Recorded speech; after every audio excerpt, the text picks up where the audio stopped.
गांव में भगदड़ है, गाड़ियां तोड़ी जा रही है, लोग एक दूसरे पर टूट पड़े हैं और जिस मुद्दे की शुरुआत बच्चों के स्कूल से हुई थी वो अब सीधे राजनीतिक टकराव में बदल चुकी है।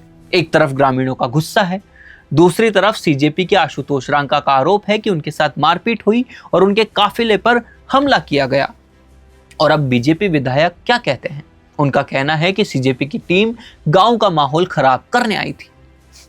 तो सवाल सीधा है, आखिर रामपुरा गांव में हुआ क्या था कि एक स्कूल का मुद्दा इतना बड़ा राजनीतिक विवाद बन गया? यहां पर पूरी कहानी समझना बहुत जरूरी है।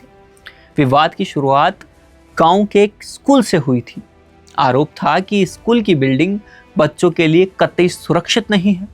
विधायक के मुताबिक इस बिल्डिंग पर करीब 6-7 महीने पहले ही नोटिस चस्पा किया गया था कि यहां बच्चों को बैठाना ठीक नहीं है। इसके बाद बच्चों को दूसरी जगह शिफ्ट कर दिया गया। सरकार का दावा है कि नई जगह पर बच्चों के लिए सुविधाएं उपलब्ध है और पुरानी बिल्डिंग को दोबारा तैयार करने के लिए डीएमएफटी से 12 लाख रुपए और विधायक फंड से 6 लाख रुपए स्वीकृत भी किए गए। यानी विधायक का पक्ष यह है कि स्कूल बंद नहीं हुआ, बच्चों को अस्थायी तौर पर दूसरी जगह शिफ्ट किया गया है और पुरानी बिल्डिंग को ठीक करके दोबारा इस्तेमाल किया जाएगा। लेकिन कहानी यहीं खत्म नहीं होती है। सीजेपी की टीम गांव पहुंचती है और यहीं से मामला स्कूल से निकलकर राजनीति और कानून व्यवस्था तक पहुंच गया। विधायक का आरोप है कि सीजेपी के लोगों ने गांव में आकर माहौल खराब किया और गांव की महिलाओं को लेकर आपत्तिजनक बातें की। वहीं सीजेपी की तरफ से आरोप है कि उनके साथ ग्रामीणों ने मारपीट की, जिसका वीडियो भी आपने देखा, और उनके वाहनों को, उनके व्हीकल्स को नुकसान पहुंचाया गया। अब दोनों पक्षों के अपने अपने वीडियोज हैं, दोनों पक्षों के अपने अपने सबूत है, दोनों पक्ष अपनी कहानी साबित करने के लिए तस्वीरें और वीडियो सामने रख रहे हैं और यहीं से इस पूरे विवाद का सबसे अहम हिस्सा बनता है। एक घटना की 2 तस्वीरें हैं लेकिन दोनों की कहानी अलग अलग है। विधायक कह रहे हैं कि सीजेपी की टीम को गांव में आने से पहले ग्रामीणों और स्कूल प्रशासन से बातचीत करनी चाहिए थी। उनका कहना है कि अगर स्कूल में कमी थी तो प्रिंसिपल को पत्र दिया जा सकता था, ग्रामीणों से बात की जा सकती थी और प्रशासन को शिकायत दी जा सकती थी। दूसरी तरफ कॉकरोच जनता पार्टी का कहना है कि अगर स्कूल और बच्चों की सुरक्षा का सवाल है तो इस मुद्दे को उठाना उनका अधिकार है। अब यहां असली सवाल राजनीति से ज्यादा व्यवस्था का है। अगर स्कूल की बिल्डिंग वास्तव में असुरक्षित थी तो सवाल है कि उसे पहले से स्थायी रूप से ठीक क्यों नहीं किया गया? अगर नई जगह पर बच्चों को शिफ्ट करना जरूरी था तो क्या गांव के लोगों को पूरी प्रक्रिया और समय सीमा के बारे में स्पष्ट जानकारी थी? और अगर शिकायत करने के लिए कोई संगठन गांव में आता है तो क्या जवाब हिंसा और टकराव से दिया जाना चाहिए? कतई नहीं। इस बात को समझना जरूरी है क्योंकि स्कूल का मुद्दा किसी पार्टी का नहीं होता। बच्चे बीजेपी के नहीं है, बच्चे कांग्रेस के नहीं है, बच्चे कॉकरोच जनता पार्टी से जुड़े नहीं है। फिर बच्चे हैं किसके? ये उस गांव के बच्चे हैं। लेकिन दुर्भाग्य से स्कूल की बिल्डिंग से शुरू हुआ विवाद अब बीजेपी बनाम सीजेपी बन चुका है। कांग्रेस भी इस मामले को लेकर सरकार पर सवाल उठा रही है।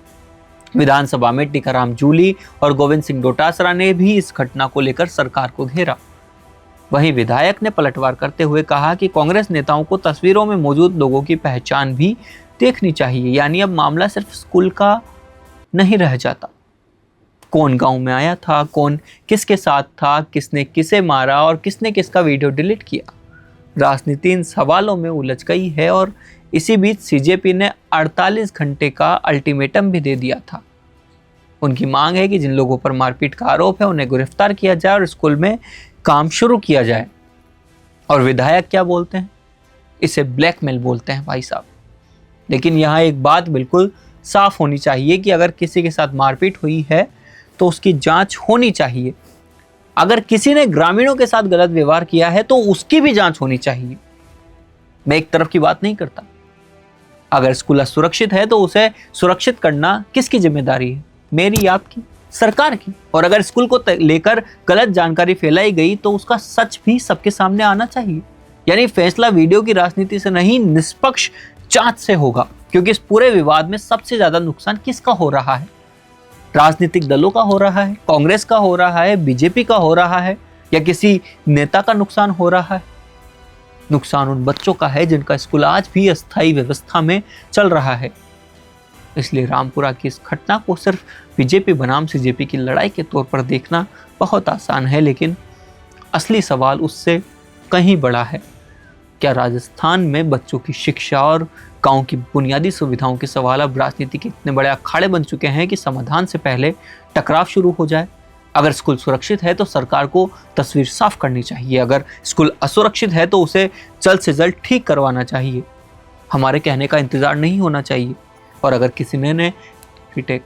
अगर किसी ने कानून हाथ में लिया है, चाहे वो ग्रामीण हो, राजनीतिक कार्यकर्ता हो या कोई और, कार्रवाई होनी चाहिए। क्योंकि गांव को राजनीति नहीं चाहिए, अपने बच्चों के लिए एक सुरक्षित स्कूल चाहिए, अपने बच्चों के लिए एक सुरक्षित वातावरण चाहिए। अपना पॉडकास्ट शुरू करना चाहते हैं और चाहते हैं कि पहले दिन से उसे लाखों लोग देखें, तो अब ये पॉसिबल है जयपुर में।